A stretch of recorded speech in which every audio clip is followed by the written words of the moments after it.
I just finished Dungeon Crawler Carl. I just finished Dungeon Crawler Carl. DCC. I just finished DCC. I still can't say it.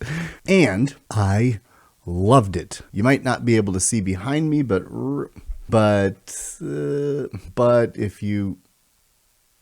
And I loved it. Now, you might not be able to see behind me, but right there is Dungeon Crawler Carl. If I say it slow, I can say it. Maybe that's what I'll have to do. That is in my top spot. It is my new favorite book of all time. This is an exciting day because when I did this challenge with the Lit Wizard, that was one of the things he hoped, is that I would find a new favorite book. And it worked. It did. It really worked. And it's funny because it's not a book I wanted to read. I mean, I wanted to read it. I was like, I know I need to read it because everyone loves this book. But something was off about it and I couldn't connect with the cover or the concept, I guess. But I think it's also because it was new. It was a branch into something new, lit RPG. I've never read that before. I didn't know how that would work. I love RPGs. I love the idea of leveling up and growing your strength over time and, you know, Baldur's Gate or even lesser ones like Assassin's Creed, God of War, Horizon, all these types of role-playing games where you get to be a character, you get to strengthen that character, and sometimes you carve out your own path based on how you want to engage in combat. These are all wonderful concepts. I love them. I just never read it in a book, except for Ready Player One, which it's not a lit RPG, but it was sort of my first exposure to gamified literature, which was a soft spot in my heart. So with this book, what worked? Well, everything worked. And the first thing I'll say is the most unexpected thing because I've never had this experience before. And it actually impacted my wife too, believe it or not. It's a hardcover book. I don't like hardcover books. I'm always going to buy the paperback if I can. I didn't see an option for that in this. I think they might be releasing one. Anyway, it wasn't available. If it is available, I don't know. But I got the hardcover. So the dust cover on every hardcover book is always slippery to me. It comes off and I just take it off and I read the book. But in this time, I'm not going to tell you what it was, but when I took the dust cover off, I was so surprised. It was like on the book, there's a hidden message, so to speak. Because I haven't read the book, I read it and I'm like, this is really cool. Like I read it as an opportunity as an author, who I'm an aspiring author, be like, if I have a hardcover, can I put a secret message underneath the dust cover that when the person removes it, they go, that's nice, that's unexpected.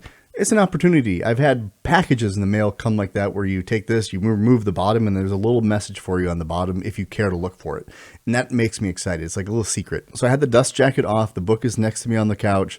Message is exposed. And my wife comes home after a particularly difficult day of work. There's seasons of work where things are challenging. And when she came down, she read the message on the book and it impacted her. She's not a reader of fiction, but that message is concise and it was potent for her at that moment. And she like picked it up and was like, yes, this, yes. And it was a moment that transcended literature. And that's one cool thing about literature and art and creativity is that the observer of art gets to tell themselves a story. And sometimes the only way to get that strength that you need is through creativity and through art, because you don't know what you need. You don't know what's going to impact you, but art has a way of sneaking through and getting at that thing that you need at that moment.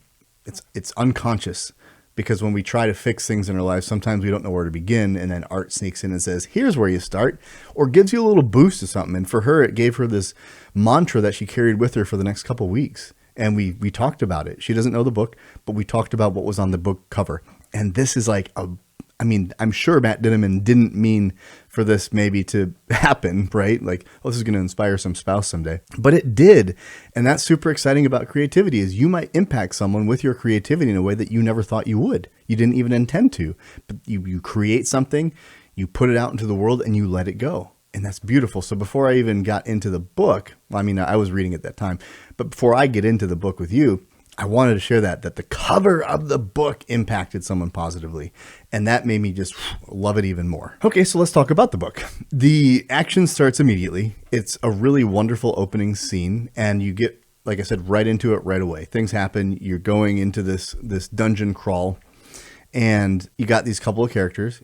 You've got Carl. And you've got Princess Donut, the cat, his cat. Well, it's his girlfriend's cat, but that's a whole subplot that I'm not going to spoil for you. But what I want to say is that these two characters are great. They are wonderfully developed over the course of the story. Like there's an arc that each of them kind of goes on. And some of that stuff happens really early. But Princess Donut, the cat, was easily yeah, she might have been my favorite character in the book. And being a dog person, I was surprised by this.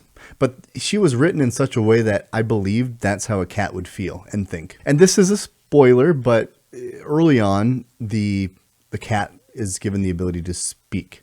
And so you can now communicate to the cat. They're talking to each other. And when she's sharing her observation of the human world, it's pretty damn funny. Like, it's like, that's how I believe a cat would interpret the situation. Like, for instance, her saying that she views Carl as a manservant that her owner brought in to take care of her. She doesn't necessarily see relationships like we do or anything like that. So her ignorance to the ways of the human world, but also she's been exposed to it enough where she interprets her own, she makes her own story up about the series of events, which is what we all do as storytellers. We're always telling ourselves a story about the environment we're in, right or wrong. It fills the vacuum that's in our mind of the story gaps where we don't really understand something because we need that narrative to make sense of whatever we're going through. And so the cat's perspective was wonderful. Now, going into the dungeon and the action sequences, all of the characters were great. The action sequences were great. You get to start to see this way that Carl is carving a path forward for himself and how Princess Donut's carving a path for herself. There's other crawlers that we're working with and fighting against maybe. And a lot of the book is explanation. It's exposition because you're opening loot boxes, you're getting achievements, and each of these achievements, just like in a game, has like a little write-up about what it is. And you're also getting lore about the world and learning about it with Carl. And it works here, I think, because he is learning about it. So it's natural that he needs to understand what this is. In my book, if I'm trying to give you exposition about this forever winter, well, the main character, Bram, has lived in the forever winter for 20 years. So he's aware of how the world works and some of the stakes, but I catch myself, or I caught myself in the edits, just trying to get Bram to say like, well, what is this? Why is this? And it became unnatural because that's not how he would say it. But in this book, it was very natural for Carl to have all these questions, for Princess Donut to have all these questions. And it felt good. But you are going to run into that if you read this book and you haven't. There's a lot of information. It's not all story progression, but you're learning about the different weapons and the different pieces of clothes you can wear. And just like in a game, like if you have this tiara and you put it on, you're forever cursed, but here's the benefit, here's the buff, here's the debuff, all of those things. If you love video games, that's fun, right? You enjoy that information. And also, part of the fun of video games for me was the blind box. What am I going to get? Ooh, what loot am I going to get? Same reason that we go out and we buy baseball cards when I was little. What cards, who am I going to get that rookie card or whatever? And now you have blind bags for toys and all kinds of things. Like, we have so much enjoyment of the mystery of what are we going to get? And we'll spend extra money just trying to get the one thing we don't have and then end up having all of these repeat items. So in the book, you have that same culture mirrored. And so I get that same excitement where I'm really curious, what is the platinum box going to give him? What is the bronze asshole box going to give him? And all the stuff you can get for all the different reasons you can get it takes video games and really ramps it up, because I've never had a barefoot killing achievement or something where no matter what you're doing in this environment, there seems to be an achievement for it. And that makes it fun because each of these choices starts to shape your path. And one of my core philosophies in my daily heroics coaching is that we define who we are in the choices we make, not the milestones, but the moments between the milestones. And so in this book, it's reflected that way, where everything's taking him down a path. He entered the dungeon with these Crocs that don't fit, and then he's barefoot, and then in combat, he's squishing things, and all of a sudden he's getting these buffs to encourage him to keep his feet bare. And that's a choice. He has to decide, am I going to go away from it? And he comes in without a weapon. So he's using his bare fists. He's using, whatever he can find for improvised weapons and stuff. So that starts to reward him. And is he going to keep going that way, or is he going to deviate?